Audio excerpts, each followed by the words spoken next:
Olá, eu sou o Cláudio Lessa em Orlando, aqui nos Estados Unidos, bastante chateado com o fazendão de hoje.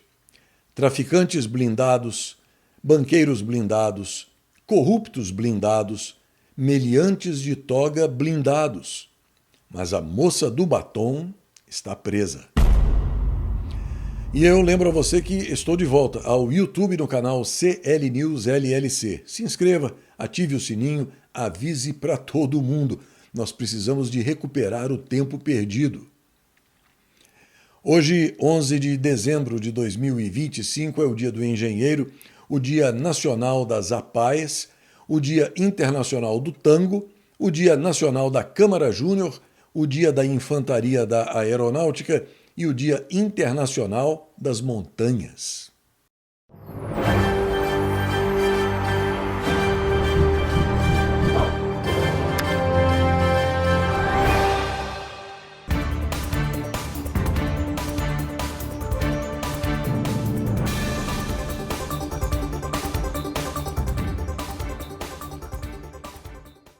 Os indicadores financeiros mostram dólar, euro, bolsa de valores e Bitcoin em alta, IPCA em alta, Selic na mesma e alta do grama do ouro. O jornalista Joaquim Ribeiro traz a informação de que, neste fim de semana, um representante do diáfano Lulu Boca de Veludo, meliante togado, que deixou o Sindicato do Crime Organizado há poucos meses, depois de se tornar um emérito disseminador de fake news, chegando mesmo a cometer crime de responsabilidade passível de impeachment, deve viajar aos Estados Unidos para iniciar conversações.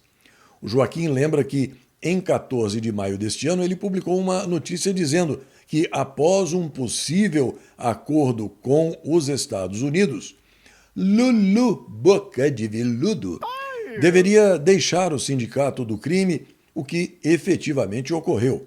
O acordo não contempla a devolução de bens bloqueados e ou sequestrados, mas apenas a revogação do cancelamento dos vistos norte-americanos para que o diáfano Lulu Boca de Veludo possa entrar com os familiares dele em território norte-americano. Em contrapartida, o emérito disseminador de fake news deverá relatar detalhadamente e disponibilizar provas a respeito da interferência do governo de Sleepy Joe Biden no processo eleitoral do Fazendão nas eleições presidenciais de 2022, uma interferência financiada com recursos do povo norte-americano por meio da agora extinta USAID. Os brasileiros de bem que buscam notícias equilibradas e isentas foram surpreendidos esta semana pela sumária demissão do jornalista Silvio Navarro, que atuava aguerridamente na revista Oeste, onde vestiu a camisa da liberdade de imprensa ao lado de Augusto Nunes e Ana Paula Henkel, entre outros. A dispensa ocorreu de uma forma calhorda, com Silvio Navarro recebendo a demissão via WhatsApp às 7 da manhã. A calhordice foi ampliada mais tarde, quando a revista Oeste mentiu ao dizer em uma nota lida por apresentadores que Silvio Navarro havia deixado a Oeste. Na realidade, a Oeste deixou Silvio Navarro. Enfim, agora surgem os bastidores da demissão do jornalista, tão calhordas, tão sórdidos quanto a dispensa de Silvio Navarro. O drink de grafeno do amigo que produz o blog do Piqui informa ter recebido de uma fonte que um meliante togado pertencente ao Sindicato do Crime Organizado e oriundo do estado mais pobre do Fazendão, além de pertencente ao Comando Vermelho, ameaçou fechar a revista Oeste e pediu a cabeça de Silvio Navarro para não acabar com a empresa. O Pequi pergunta se alguém sabe se isso é verdade. O CL News está aberto a receber informações e a divulgá-las assim que elas forem recebidas. Ontem, o CL News informou a você que o presidente Jair Highlander Bolsonaro pediu autorização para ser submetido a cirurgias por causa dos inúmeros problemas de saúde que tem sofrido ultimamente com espasmos, soluços e vômitos e que posteriormente seja transferido para uma prisão domiciliar humanitária. A Gazeta Brasil informa hoje que o satânico psicopata golpista, que já tem as mãos sujas de sangue pela morte de outras pessoas, como Clesão, por exemplo, e parece não se importar se morrer mais um, resolveu questionar a urgência das cirurgias e deu 15 dias para a Gestapo Federal periciar o presidente de todos os brasileiros. O doente mental, discípulo de Javé, argumentou na decisão que desde 22 de novembro, quando o presidente Bolsonaro foi sequestrado e colocado em cativeiro na Superintendência da Gestapo Federal em Brasília, ele teve acesso a atendimento médico em tempo integral e não houve nenhuma notícia de situação médica emergencial ocorrida com Bolsonaro. Em noite decisiva, o Covil dos 513 Picaretas manteve o mandato de Carla Zambelli e suspendeu o presepeiro psolista Glauber Braga por 6 meses em processo aberto, depois que ele agrediu com chutes e empurrões o ativista Gabriel Costenaro, do Movimento Brasil Livre, dentro das dependências do Congresso, em abril de 2024. A suspensão do congressista do PSOL, uma quadrilha criminosa disfarçada de partido político, obteve 318 votos a favor e 114 contra. Só no Fazendão, né? Já a cassação da deputada Carla Zambelli não obteve maioria absoluta. Segundo informações de bastidores, o Sindicato do Crime Organizado teria reagido firmemente contra a decisão da Câmara de não cassar a deputada condenada Carla Zambelli. Meliantes togados ouvidos pela Globo Lixo, o diário oficial da criminalidade petralha, disseram que a Pocilga vai agir e que consideraram a atitude dos deputados uma tentativa de desmoralizar o sindicato, que, vamos e venhamos, já está completamente desmoralizado. No Space Liberdade, a informação de que a Gestapo Federal indiciou o deputado Gustavo Gayer, um filho dele, e assessores por um suposto desvio de cota parlamentar. Bom, tendo em vista que Gustavo Gayer luta contra a quadrilha petralha e está permanentemente debaixo do microscópio, o cheiro de armação é muito forte, porque é quase impossível acreditar que Gustavo Gayer se deixaria levar por um esquema desses. O Senado resolveu aliviar a lei antifacção para manter o direito de voto para presos. O texto foi modificado na Comissão de Constituição e Justiça. O relator, senador Alessandro Vieira, propôs penas mais brandas e manteve o direito de voto para presos provisórios, revertendo pontos endurecidos que haviam sido aprovados pela Câmara. A oposição no Senado está se articulando para reverter as mudanças e retomar a versão mais dura aprovada na Câmara. Os principais objetivos são proibir novamente o voto de presos provisórios e, principalmente, incluir um ponto que equipara as facções criminosas aos grupos terroristas. Enquanto isso, o Space Liberdade informa que o presidente dos traficantes, maior ladrão da história do Brasil, disse que vai vetar o tal PL da dosimetria se ele for aprovado no Congresso. Quem gosta de navegar pelas mídias sociais sempre acaba dando de cara, vez por outra, com esse texto aí que aparece ao meu lado e que eu vou colocar em tela cheia para você poder ler enquanto eu vou falando. Este é um decálogo que Lenin teria escrito em 1913 com uma lista das ações necessárias para a conquista do poder. Segundo algumas fontes, Lenin, líder da Revolução Soviética, não teria sido o autor desses 10 mandamentos. O decálogo não consta de nenhuma compilação das obras do líder comunista e, de acordo com as pesquisas, apareceu pela primeira vez em inglês na década de 1940 com o título Communist Rules for Revolution, ou seja, Regras Comunistas para a Revolução. Em julho de 1970, A militância de redação esquerdoide do jornal The New York Times denunciou a fraude numa reportagem e, é claro, essa fraude seria apenas o fato de se associar esses 10 mandamentos ao nome da sacrossanta figura criminosa soviética. Ainda assim, o conteúdo desses 10 mandamentos não pode ser descartado, muito pelo contrário. Afinal de contas, não interessa quem tenha sido o verdadeiro autor. O fato é que muitos desses 10 mandamentos, uma expressão que, aliás, se encaixa perfeitamente na descrição dessa seita imbecilizada paulo-freireana, repleta de ingênuos e fanáticos, os comunistas, não fazem apenas sentido. O que está escrito aí é atualíssimo, especialmente no contexto do fazendão de nossos dias. A Gazeta do Povo informa que o Congresso do México aprovou um novo pacote de tarifas que chegam a 50% sobre importações do Brasil, China e outros países.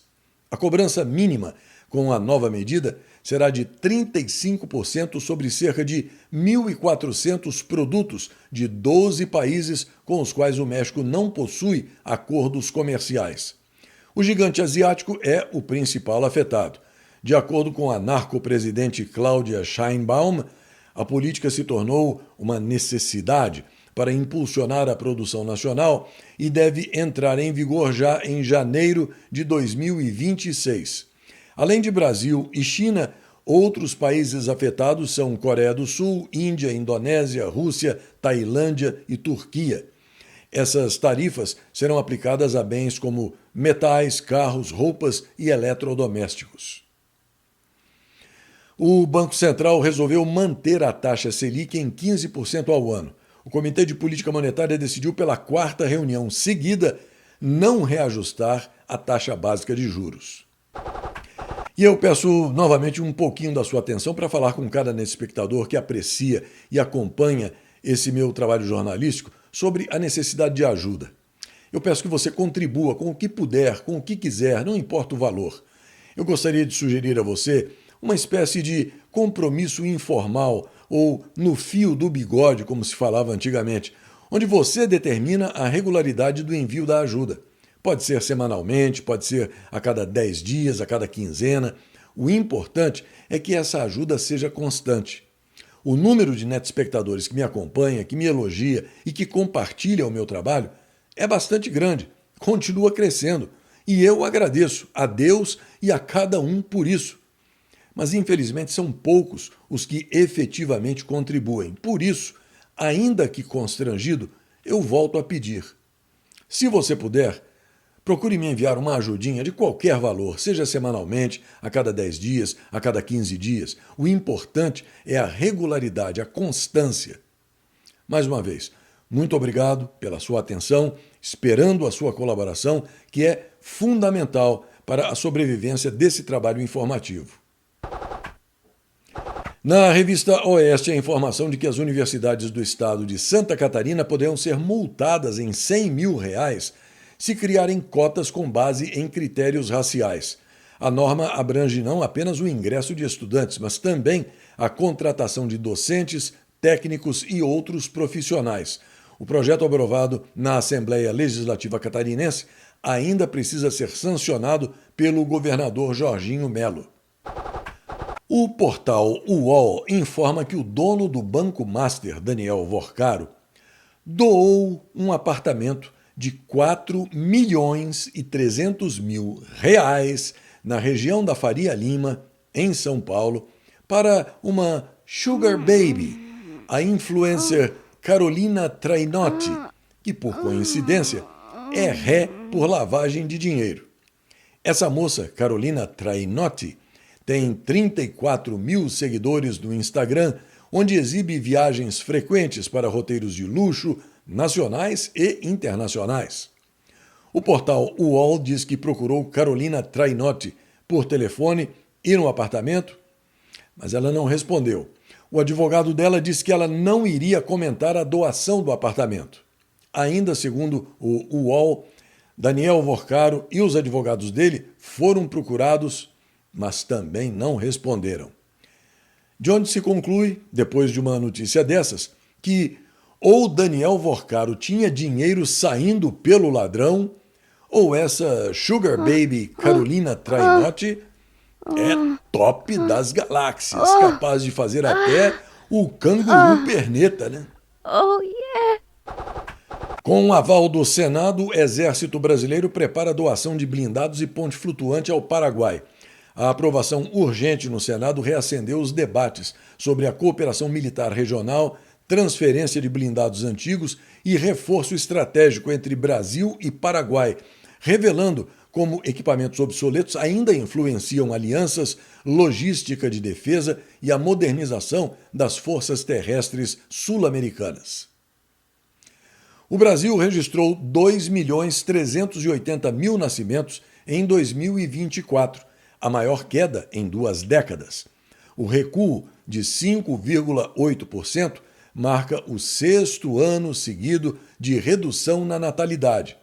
O IBGE, cuja credibilidade é questionável, para dizer o mínimo, aponta o envelhecimento da população e o aumento da idade das mães como principais fatores. Mas, você sabe, ninguém ousa falar ou questionar a possibilidade de aumento da esterilidade feminina provocada pela inoculação da fraude contra a peste chinesa.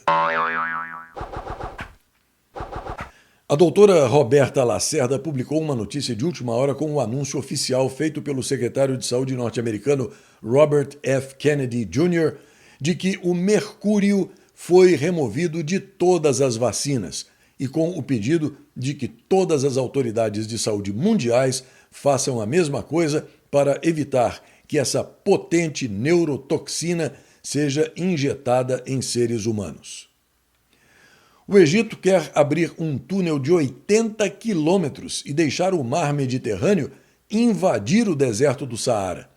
O megaprojeto de Qattara promete hidrelétricas eternas, extração de lítio, chuvas artificiais e um novo mar no deserto. A sonda norte-americana Voyager 1 deve atingir um marco histórico no espaço. Em 2026, a nave espacial atingirá a distância de um dia-luz da Terra, marco inédito na exploração espacial que demonstra o alcance sem precedentes da missão. Na Gazeta Brasil, a notícia de que a aliança entre a Disney e a OpenAI é um marco na indústria do entretenimento ao permitir que os usuários gerem vídeos personalizados com mais de 200 personagens da Disney, Marvel, Pixar e Star Wars por meio da plataforma Sora, com previsão de chegada desses conteúdos ao streaming Disney Plus a partir do ano que vem. O acordo, que inclui um investimento de $1 bilhão da Disney na OpenAI, tem como objetivo transformar a forma como os fãs interagem com os universos narrativos da companhia, posicionando a Disney como protagonista na adoção de inteligência artificial generativa em Hollywood. A revista Oeste informa que os Estados Unidos anunciaram novas sanções contra os parentes do podre narcoditador venezuelano Nicolás Maduro, ampliando a lista de alvos para incluir companhias de navegação e 6 barcos ligados à logística petrolífera da ditadura chavista. Sobrinhos de Cília Flores, mulher de Maduro, conhecidos como narcos-sobrinhos, um ex-tesoureiro nacional, um empresário ligado à família presidencial e 6 companhias de navegação, além de 6 petroleiros usados na exportação de petróleo venezuelano, foram atingidos pelas medidas publicadas pelo OFAC, o Escritório de Controle de Ativos Estrangeiros do Departamento do Tesouro, o mesmo que sancionou o satânico psicopata golpista. Os Estados Unidos acusam o México de manter discretamente espiões russos no país. Segundo o jornal The New York Times, a CIA chegou a compilar uma lista com mais de 2 dezenas de espiões russos que se passavam por diplomatas, mas as autoridades mexicanas se recusaram a expulsá-los do país, segundo 5 autoridades americanas e mexicanas. O governo da Bulgária acaba de cair depois de 3 semanas de protestos intensos contra a corrupção.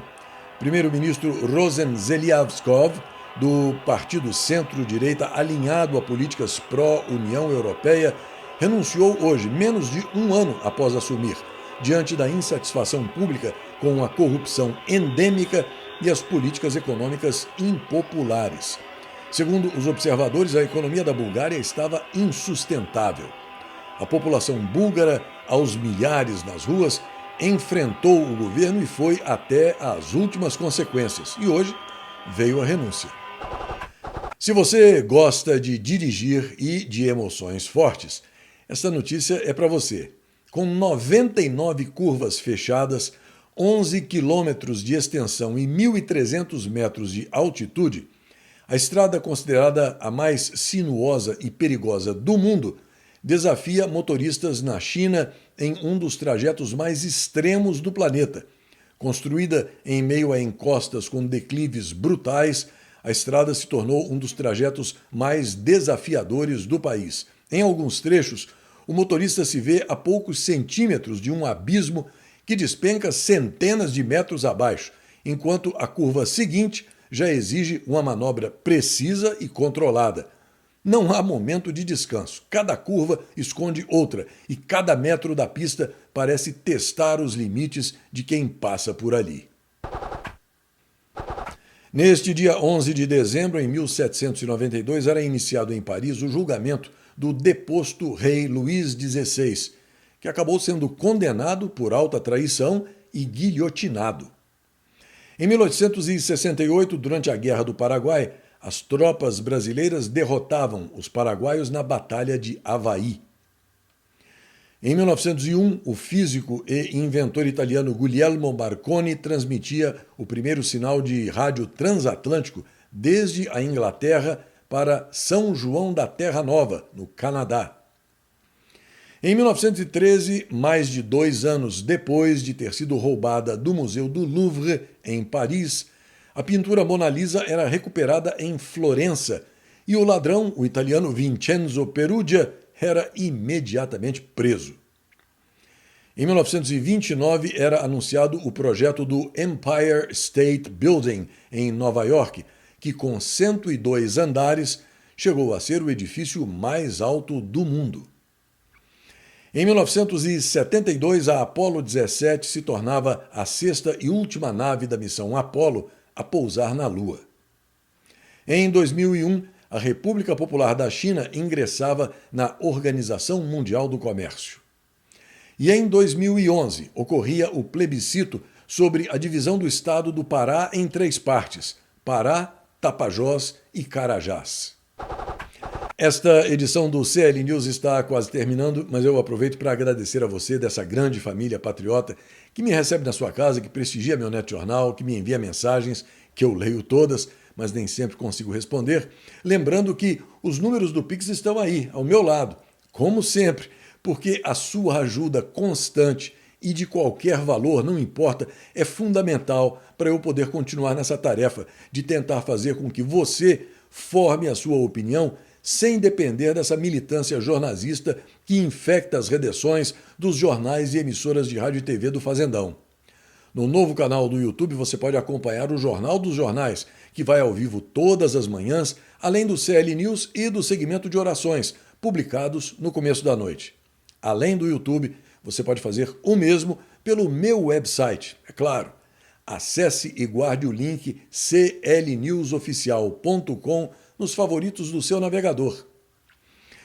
Aqui vai um forte abraço para o Emerson S. Correia e a Marli, a esposa dele, lá de Campo Grande, no Mato Grosso do Sul, para o Márcio Antônio Macedo de Carvalho, Clóvis Ferreira, de Lages, em Santa Catarina, Frank Cunha de Carvalho, Eudoberto Figueiredo, lá do Rio de Janeiro, Aristóbulo N.S. Reis, Ricardo Alves da Silva, do Rio de Janeiro, Maria Junkes Luschik, Murilo Pinheiro, de Fortaleza, no estado do Ceará, Ana Nery Souza Lima, Wesley Fagundes Pinheiro, Agnaldo Moreira da Costa, Lisete Maria Weindel Giacomelli, Luciana Luídia, de São Paulo, capital, e também para o Áureo Francisco Pae. Ah, e mais uma coisinha. Você talvez não tenha ouvido falar ainda deste homem da foto. O nome dele é Thomas Sowell. Ele é um economista, historiador econômico e teórico social norte-americano, hoje com 95 anos de idade. Ele é uma das vozes mais conhecidas e respeitadas do movimento conservador aqui nos Estados Unidos. Eu trago a você uma frase dele que se encaixa perfeitamente no dia a dia da criminalidade descapilarizada que domina o fazendão e que diz o seguinte: os fatos não significam nada para quem já decidiu que a sua narrativa é mais importante do que a realidade. Até a próxima.